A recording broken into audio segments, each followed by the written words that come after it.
It is somewhat difficult to find a good shot glass around here.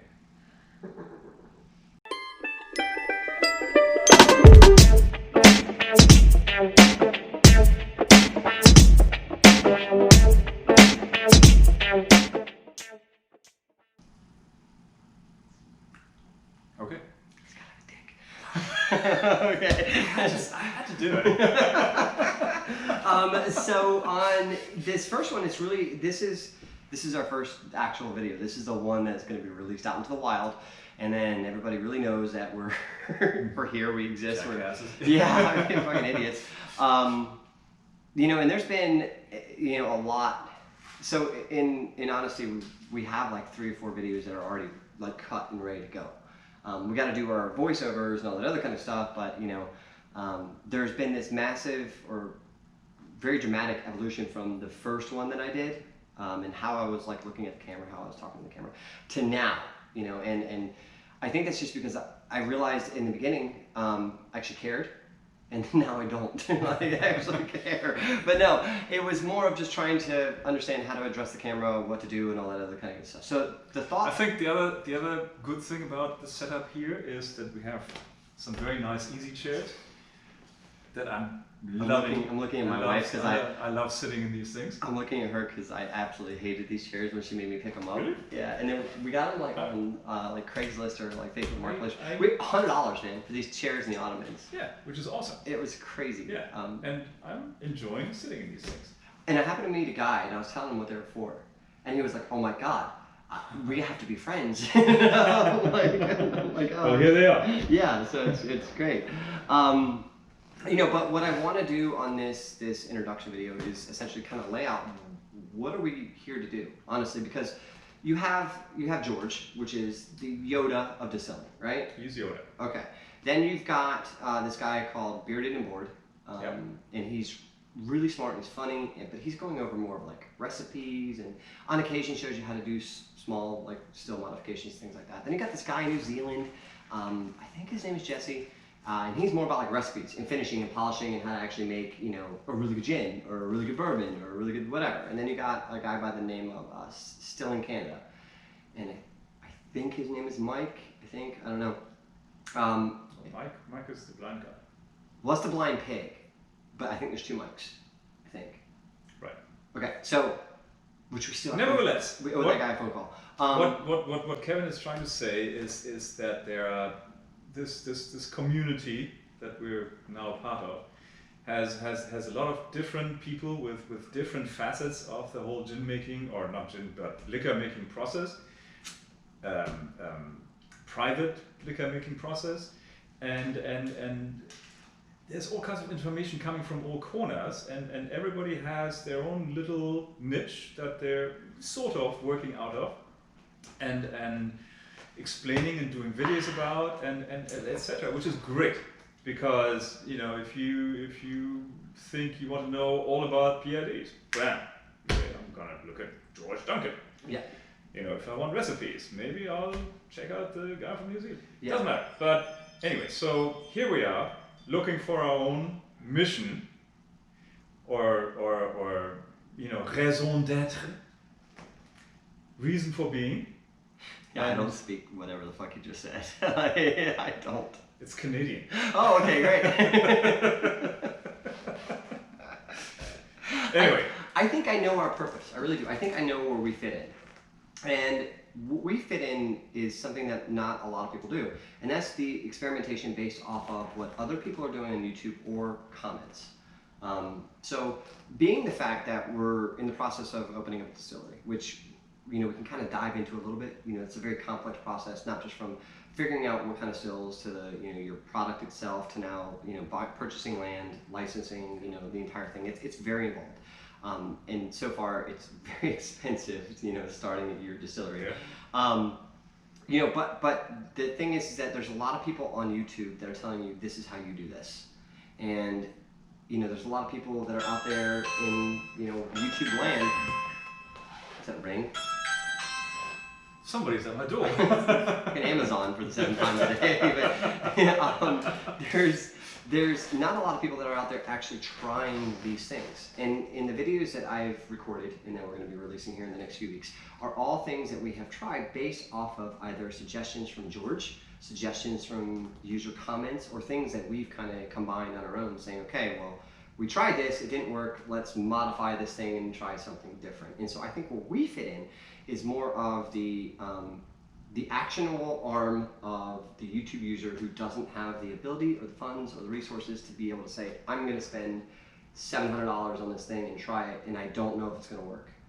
You know, and the reason is that us as two guys that are starting a distillery, you know, we need to test these things regardless, because we need to know if they do work and how to implement them in a commercial fashion later on.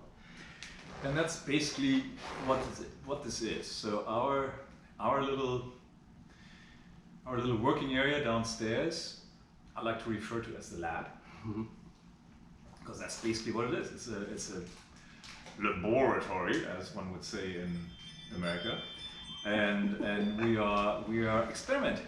We bought the still, and I have a lot of thoughts on that. When we did buy the still, it looked very different from the way it looks now. And like I said before, so you know, now we have this parrot that's basically hanging a few inches off the floor. So you know, this might as well be a Chinese still now. I'm low. And for tall chaps like myself, Kevin probably doesn't mind so much. No, not at all. Chaps myself, I barely bend over to grab it. It's you know, in order to like get my mouth there, and, you know, having a little bit of a taste, difficult. The fact Not that I recommend doing that. Mouth and going down low is absolutely priceless. I'm sorry. Not that I'm recommending any of that to anybody. However, so the still looks, and we have these support struts that are now gone, and the thing is suspended off the ceiling and has basically become a part of the structural integrity of the house. But basically, and we you know, we experimented with the cooling arm. You know, initially we had, you know, one input for the cool water, and it first ran through the reflux part, and then it ran over into the worm container and was sloshing around there and then coming back. And obviously that's not very efficient, and also doesn't allow you to, you know, separate the two. So we were making like rubbing alcohol. It was worse than that. You couldn't drink it. It was absolutely horrible. The real horror of the whole situation is that we did drink it. After like the third shot, it wasn't so bad. It was because you it wasn't so bad. Couldn't taste your own tonsils anymore. I do want to credit it for killing COVID though, because it definitely wiped out any COVID that I had whatsoever. It was just like, whew. And also everything else in my body. I think I have like long-term damage because of that stuff. It was. Yep. Yeah. Can you test this? No. Oh, you probably have COVID. Yeah. We try that again. Yeah. And soon thereafter, you know, things happen. But anyway, back on track. So we basically have this lab down there, and we've been modifying things and trying other things, and we're obviously far from being done. Like we're still experimenting and doing this and that and everything. Basically because we're both curious, have a curious nature. And we're also, we enjoy drinking liquor, and we're just trying to create the perfect liquor for us. Yes, and per some user comments, we just enjoy wasting money. Well, obviously we do, because it was like, if you just watched this video, you would have saved yourself a bunch of money. It's like, oh, that is true. Shut up. That is true. So we did, in some parts, in some ways, reinvent the wheel, but I think yes, we did. Yeah. So what we're basically getting at is, you know, a whole, is that what we're here to do is to figure out this process that works for us, which is going to be very different that works for everybody else. What we've set up, Andres referenced it as a laboratory. I call it America's Test Kitchen, but I can't do that legally because I will be sued, because there is such a thing called America's Test Kitchen. So we're calling it This Old Still, which also could probably get me still sued. But, you know, it's basically to hone our processes to the point that when we are ready to go ahead and engineer our building to set up the distillery, kind of devise our business plan, to know exactly what we're doing. And so we're not then spending millions of dollars as opposed to tens of thousands of dollars in figuring that process out. Moreover than that, it's really about connecting with the community. It's about connecting with other YouTubers like George and Beard and Board and Jesse and the guy up in Canada and people like Blind Mike, or as you guys know him, the Blind Pig. I got to say that guy, first of all, I've seen a couple of videos of him in it. He's my hero. I mean, the fact that, well, first of all, the video of him driving a truck was absolutely freaking hilarious. But the fact that he can do what he does, as a distiller it's incredible. It's really incredible. I am obviously not blind. Okay? I'm definitely blind to certain things. My wife over there would tell you I'm blind to certain things, but I'm not blind in general. And for him to be able to do what he does is just, it's amazing. It's honestly amazing. Yeah. So what we're gonna do throughout this entire video experience is essentially take all of your suggestions and we take them all to heart. We really do. We listen to a lot of them, and in the upcoming videos, you're gonna see that a lot of the comments that people had made, they were actionable items for us. There's people that made comments about the PID. We talked to George about that and we got a new PID. There's people that made comments about the parrot. We got a new parrot. There's people that made comments about the gin basket. We got new gin baskets. There were people that made comments about the fact of me bitching, because I tend to do that a lot, about the smell of sugar washes, and we did something about that too. And these are all based off the user comments. Moreover than that, it's really about just kind of joining us. Follow us, be a part of this entire thing. There's going to be some things that we're going to be announcing here in the next few episodes. We're going to do somewhat of a sweepstakes kind of thing where, between the first and 1,000 follower, we're going to, give a prize. Between 1,000 and 10,000, that's a different prize. Between 10,000 and 100,000, that's a different prize. Between 100,000 and 1,000,000, it's a different prize. And if I get to 1,000,000, then you all, I'm retiring. So, that's... No profanity. Okay, oh yeah, I gotta bleep that out. I gotta do like the cartoon. Yeah. I apparently cuss a lot. I do that a lot. He does. Yeah, and another thing that, this is actually a side note, I didn't realize how much of this little Buddha belly that I had until I started making videos. And then I started doing the side thing, I'm like, oh my god. Right. And he discovered that small plaid makes you slim. Yeah. Slims you down in the profile. I started sucking up all the time. Like, It does work, That's why we're sitting in chairs right now, because you can't tell, and that's why I actually specifically wore plaid today to break up my Buddha belly. I know that, and that's what I want to say. He's actually a lot fatter than he looks right now. On that note, so we did get something for George. So I have a little bit of a backstory. All right. I'm not going to disclose too much information because I'm protecting George's privacy and all. But George came up obviously for 4 days in Potomac, and it was absolutely fantastic. And in that process, we didn't just get to learn George on a personal level. We also got to talk to his wife. Now she didn't come with him on the trip, but we got to talk to her on the phone. Now my mom was born and raised in England. She moved to the U.S. when she was 17 or 18, and I grew up with a British This is, mom. by the way, not easy. Okay. Sorry, carry on. Yeah. Did you seriously use leverage? I love you. All right, so anyway, so I grew up with a British mom, and anybody who's British out there, you're gonna take offense to this, but that's just because you're Chris. So.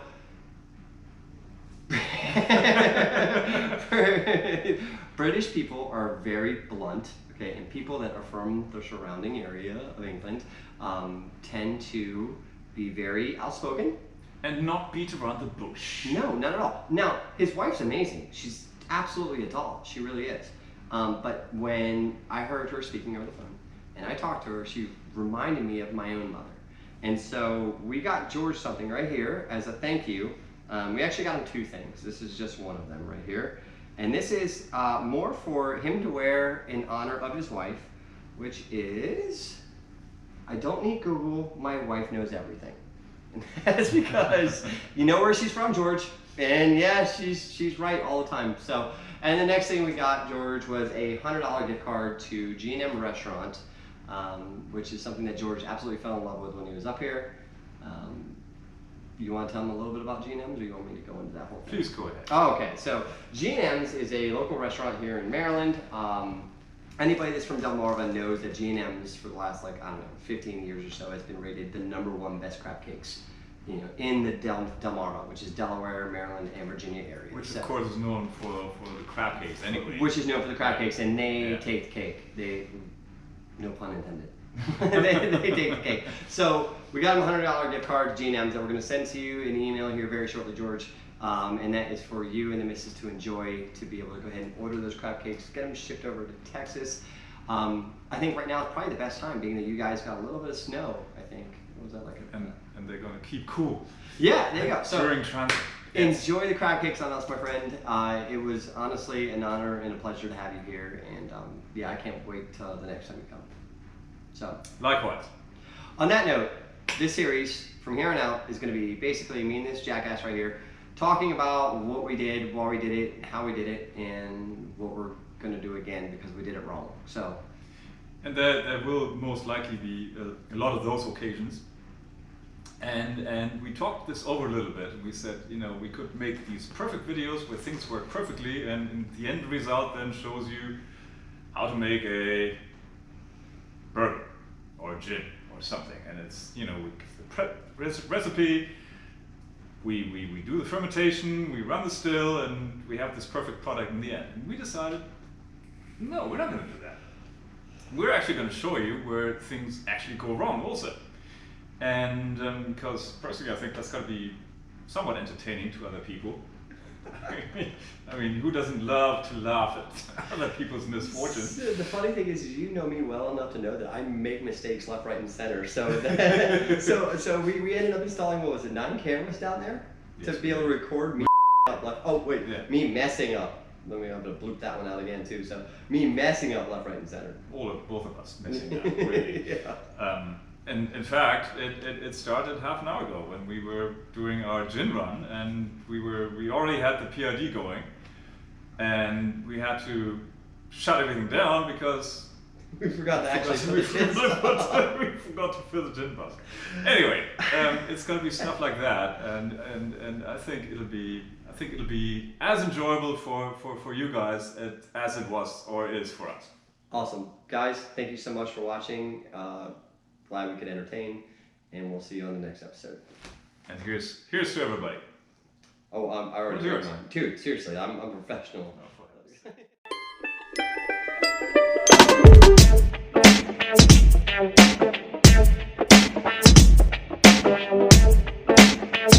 Oh,